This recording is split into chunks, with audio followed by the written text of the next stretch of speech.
It's my pleasure to welcome Chip Usher into the Cipher Brief's virtual studio. Chip is the Senior Director with the Special Competitive Studies Project. And if you're not already tracking the important work they do, I hope that you will check it out. It's pretty incredible. Chip is also a former Senior Intelligence Officer with the CIA. So it's great to see you. Thank you so much for being here, Chip. Suzanne, it's a great pleasure of mine to be with you again. Cipher Brief is a must-read for me and my colleagues, and just really glad to be here. Well, thank you so much. We appreciate that. So I really, you were one of the first people that I thought of when I heard this news and saw the headlines about DeepSeek. Really, because I think for so many of us, Chip, it's difficult to understand the significance of these headlines. And I might just be speaking for myself, but it's hard. So could you just kind of help us unpack it a little bit? How do you see this as a threat and what it means sort of on a broader scale?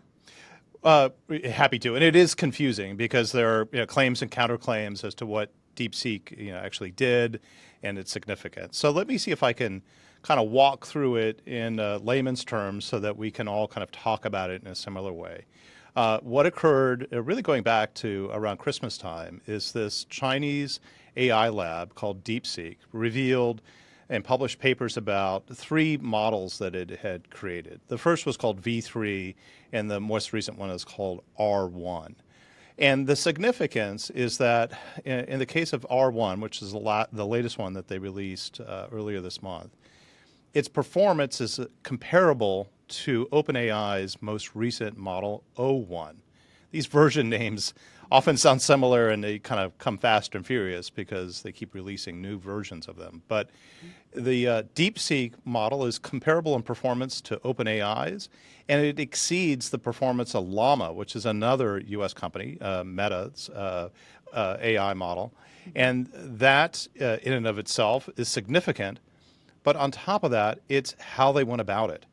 The way that they created their model was faster and cheaper and used less compute than what American companies have done. And that is what has the markets riled up. It's what has policymakers in Washington and around the world looking at this very seriously, because as we have read over the last year or plus, as we've been watching OpenAI and Meta and Anthropic release their models and creating more and more of these data centers to build and train their models with. We're hearing figures of hundreds of billions of dollars, right? These frontier models are consuming vast amounts of electricity, and they consume vast numbers of NVIDIA's most advanced GPU chips. And in the case of DeepSeek, what they managed to accomplish with V3, which they announced around Christmas time, is they trained it in just 2 months. And they trained it on GPUs that are known as H800s.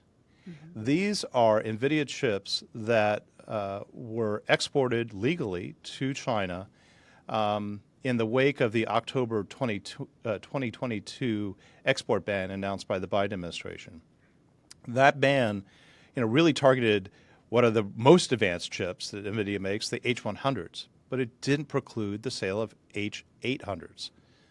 And so it's very interesting that this Chinese company was able to squeeze an enormous amount of performance out of inferior chips and fewer of them. To give you a comparison, the published reports I've seen indicate that they used about 50,000 H800 chips.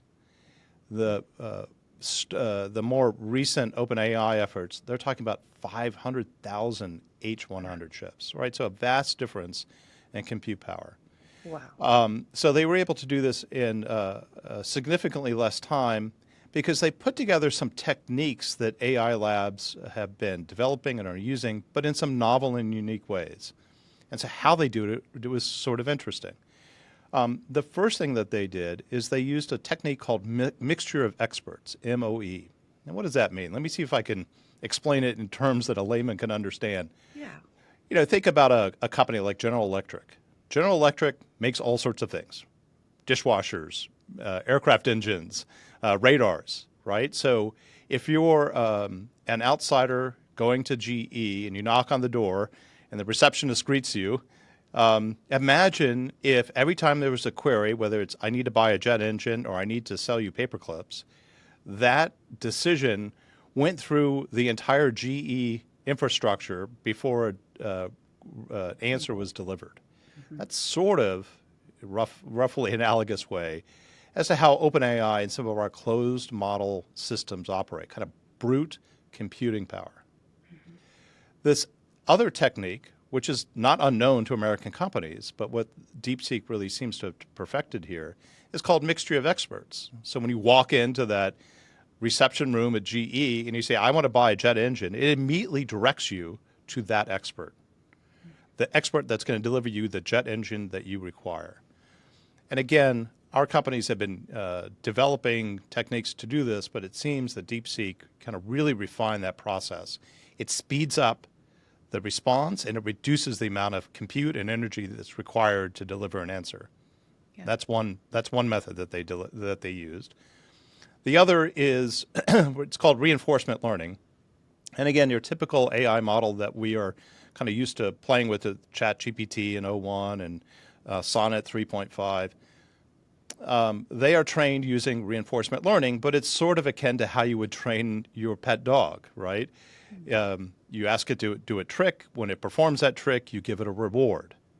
And that early approach of kind of blunt reinforcement learning was very effective, and in fact was the underpinnings of what DeepMind accomplished when it beat the best Go player several years back, right? AlphaGo was a reinforcement learning approach. In the time since AlphaGo, there are new techniques where not just providing a reward and eventually your pet dog is going to learn how to do the trick, but offer rewards, but then offer which experts might be useful to iterate to get the better response. And it's proven to be a little bit more of an efficient and faster way to generate learning and training for an AI model. So that's another approach that they used. And it would appear there have been accusations by OpenAI, backed up by Microsoft, in the days since DeepSeek made its announcement, that they may have, in fact, used OpenAI o1 to train their model. It's a process called distillation. And in fact, our companies use it all the time when they release a model, but then they release a kind of smaller follow-on model that's cheaper, but it's consumer-facing. They often train that model from their bigger, larger model. And it appears that DeepSeek may have done that in this instance, which got their model kind of up to speed quicker. So in a way, they're kind of free riding on the work that OpenAI and others may have pioneered. So, this is not to denigrate the accomplishment, but it does suggest that, the amount of compute that DeepSeek and other Chinese companies will have available to them in the future will still matter. They did this with H100s. Imagine what they could have accomplished if they had H100s. The future of national security is here. Introducing the Cipher Brief's NatSec Edge Conference, June 5th through 6th, 2025 in Austin, Texas. Join leaders from intelligence, defense, private industry, and investment as they explore the innovations shaping tomorrow's world. Gain critical insights, connect with top minds, and shape the future of security in an interconnected world. Don't just witness the future, be a part of it. Secure your spot now at natsekedge.com. Any company that comes along and can produce something at a certain level of quality faster and cheaper is a wake-up call in the market. And the market certainly felt that initially, and they've rebounded a little bit since that initial shock. But when it comes to the other things that are being learned about DeepSeek and learned from DeepSeek, one thing that I'm really focused on is the innovation, like the level of innovation that would have been required for them to do something like this. And you don't traditionally think of the PRC. I, as a layman, think of them as being extremely competent, but not necessarily as innovative as something like this. That was a bit of a wake-up call for me. Should that also be a wake-up call for national security professionals here?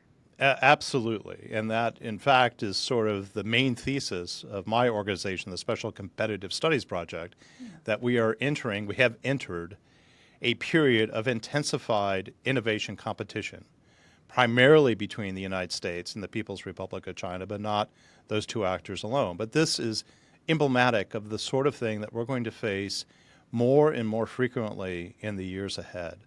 And it's not the first time. I mean, we don't have to go that far back to other recent examples of Chinese breakthroughs that sort of shocked the marketplace and shocked the national security community.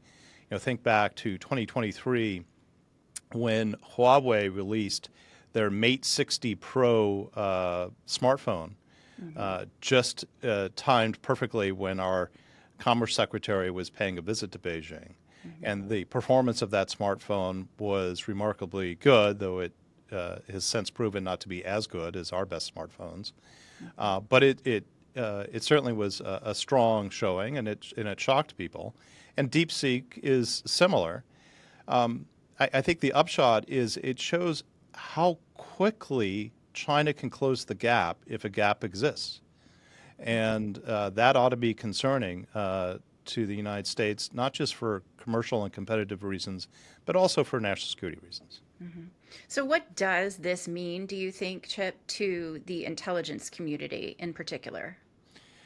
Well, here at SCSP, we have been sounding the alarm that we as an intelligence community need to devote more time and attention and resources to what we have coined techno-economic intelligence.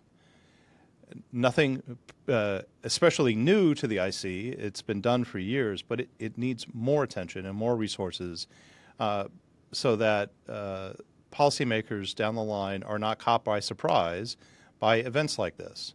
Now, I'm not privy to the current intelligence reporting, but judging by what we've seen in the open source with regard to the market's reaction, policymakers' reaction, I would hazard a guess that our intelligence community did not identify DeepSeek as on the threshold of a major AI breakthrough.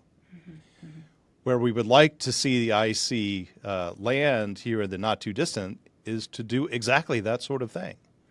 So it needs to shift how it collects against techno-economic issues like this, who it collects against, and how it goes about analyzing and assessing that data. That's a tall order. It's easy to criticize, but once you understand the challenges that are associated with getting that kind of information, I think you have a whole lot more respect for the intelligence community. Anything else you want to leave us with as we kind of consider what this means in this particular case, but also the competition between China and the U.S. moving forward when it comes to technology and innovation, like we talked about? Yeah, just one other point. And DeepSeek, their model is what they call an open source model, which is different from OSINT. This is meaning that their code is openly available and available for others to unpack and understand, unlike OpenAI and Anthropic and some of ours, which are closed source. But this is a real boon to hostile cyber and disinformation actors around the globe. China, Iran, North Korea, these actors are now going to have available to them at very little cost, with very little effort, access to a very capable AI. And they can iterate on that to develop specialized models to conduct cyber and disinformation ops at scale. And it's already happening. I saw a recent report that there are literally dozens of cyber actors inside China that already have been using Google's Gemini AI to write malicious code and to search for network vulnerabilities in foreign countries. Well, now with DeepSeek's model, this capability is going to be diffused even further faster. So that's one implication, is we need to be sort of guard up against AI-enabled cyber and disinformation ops even more than before. And the last point I would make is the accusation that DeepSeek may have learned, benefited from U.S. developed models, kind of brings up the point that we need to be able to defend national security AIs when we create them. We cannot have Chinese users logging on and cheating ahead to train their models based on national security U.S. models. It absolutely raises the importance of defending our systems. Yeah, another incredibly significant challenge. Chip Usher, Senior Director with the Special Competitive Studies Project. Once again, we don't really do commercials here, but I have to tell you, I have not found a resource yet that breaks down a lot of what we're seeing in the development of technology and the race and its impact on national security than at SCSP. So thank you so much for joining us here for the Explainer today. It's a pleasure having you here at the Cipher Brief, Chip. Good to be with you, Suzanne. Take care.